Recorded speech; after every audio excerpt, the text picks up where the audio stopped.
All right, gang. Following up on that last video, just going to put together a quick 10 to 15 minute little session here on our two samplings of sophistic rhetoric. We have Gorgias' Encomium of Helen, and we have Dissoi Logoi from Anonymous. Some think it might have been Protagoras, just because it lines up with his some of his thoughts there. So not too worried about who actually authored it. It's more about these kind of themes of sophistic and sophistic rhetoric as we see them in these two great samples, textual samples. Just looking at the Rhetoric chapter 2, there was a couple sections I jumped over. The section on two influential sophists, right? So three things to note of Gorgias in terms of his characteristic kind of qualities.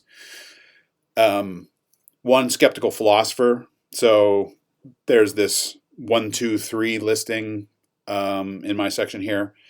Nothing exists. If anything did exist, we couldn't know it. And if we could know that something existed, we would not be able to communicate it to anyone else. It seems weird, like, what is he even saying? But he's this idea of, like, skeptical philosopher, skeptical of, we can't know anything exists. We can't know for certain that anything exists. We can't know completely, right? And so it's throwing skepticism into our maybe easy assumption that we can just know things. We can rely on certain knowledge. It's always changing. There's too much error in interpretation and so on. So we can't know. And even if we could assume that we could know with certainty, even if something did exist and we could know it, we couldn't communicate it. What does that mean? Well, communication, the first principle of communication here is that it's complicated. Just think about any, relationship you've ever had where you're trying to make a point with someone, even someone you know and care about, and it's like they're just not getting it. They're not listening. They're lazy. They're tired. They're distracted or whatever, right? So communication is always fraught, and these three kind of statements give rise to this skeptical worldview where we can't be certain, right? So that's the contrast to Plato there. Second key element in addition to skeptical philosopher is this idea of innovative. It's right here. He was one of the most innovative theorists in Greek rhetoric. So he was a boundary pusher. He was someone who put out fresh ideas. This is important for Gorgianic and sophistic rhetoric because it's challenging. It challenges existing beliefs, norms, assumptions, and so on. Innovation's key. Third is this idea of the magical power of rhetoric. This is clutch. This is maybe the most kind of key thing about Gorgianic rhetoric, as we see in the Encomium, is that Gorgias sort of thought about persuasion as like this magical incantation. It's just like speaking in tongues almost, where you're channeling some kind of a muse, and the audience is just being kind of swept over by the just pure power of your words and the sound of your words. So when you think of Gorgianic rhetoric, you want to think of like chanting or music or something very kind of lyrical and captivating, right? Says in the book here, effective rhetoric had a hypnotic effect on audiences captured by the orator's verbal spell. This language of spell and incantation and so on, it's quite interesting. This idea that rhetoric is a kind of magic on the mind and on the soul. So those three things are pretty good for getting into the Encomium. Real quick, this is a piece that I've taught and gone through many, many times. I'm always just totally fascinated by it. The Encomium, so what's an Encomium? It's a defense. And so what he's doing in this piece is he's defending Helen of Troy against her accusers. The story, of course, is Helen was taken by or went with Paris to Troy, and this started the Trojan War with the Athenians, I think. There was a Brad Pitt movie about this. And because this war was so lengthy and costly, Helen was accused, essentially, of being the reason. She was hated for being the thing that these city-states squabbled over and gave rise to all this pain and suffering. And so, oh, that Helen, she wooed over and was a double dealer or whatever. So Helen was a sort of despised. She was canceled. She was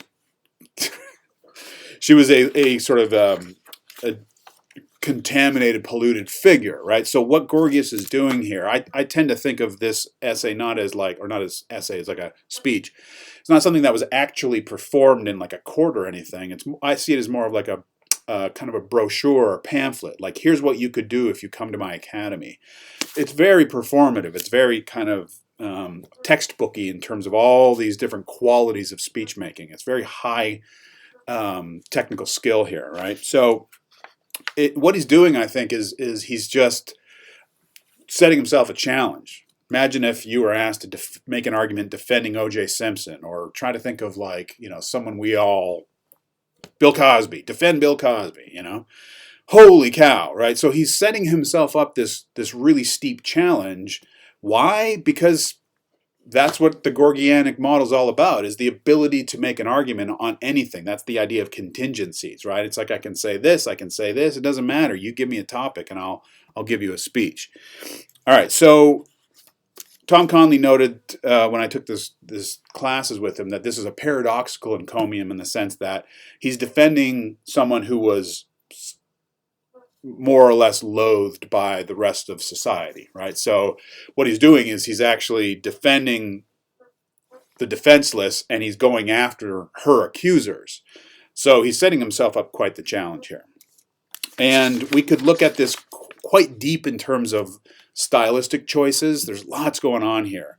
But you get the kind of lyrical quality right off the bat, all the and. And Tom Conley assures me that if you read this in the ancient Greek, it's like you're singing a song, right? So there's that kind of incantation quality.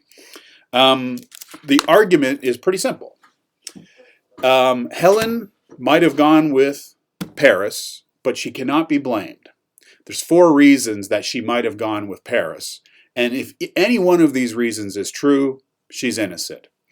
So it says right off the bat, and this is actually section 2. The first section is this kind of broad intro, and then section 2 he gets into his preview right off the bat. Either by the wishes of fortune and plans of the gods and decrees of necessity, she did what she did, or abducted by force, or persuaded by speeches, or conquered by love. So 4 possibilities for why Helen went with Paris. The gods deemed it so, fate. He just took her physically, abducted her. He persuaded her, or she was so in love that she didn't have her wits about her. So what's underlying each of these 4 sort of discrete arguments is a same underlying argument, which is this idea about the stronger and the weaker, the superior and the inferior, the greater and the lesser, which is actually one of Aristotle's 28 common topoi talks about in his book, the idea of the more and the less, right? So if something is true of the greater extent, it's, if the idea here is like, if a strong man can't lift that box, a weaker man is not going to be able to lift that box, kind of idea, right? So he's sort of drawing on this kind of common understanding of greater and lesser, and he's just lining up these possibilities. God's fate, physical force, persuasion, love. What's interesting is how he makes the argument, because if you look at those 4 things, you don't necessarily assume that God's will is the same as physical force, is the same as persuasion, is the same as love. But what unites each one of these is the greater and the lesser. So in each case, if it was the God's will that Helen went with Paris, then obviously she's blameless, because no one is more powerful than the gods. If the gods wanted her to go with him, she's innocent, right? Second, if she was taken by force, well, she's weaker than Paris, right? If he decided that he was just going to take her, what's she supposed to do? She's innocent. Fourth, jumping to the end, if she was in love, again, she can't be held accountable, because have you ever been desperately in love with someone? Your will is not your own, right? So he's amplifying this notion that, like, when we're in love, we are sort of powerless to say no or whatever. Now, jumping back to the third one, rhetoric, that is the key kind of chunk of this whole thing is section 3. and especially the end of that middle section, section 3. So he says, persuasion belongs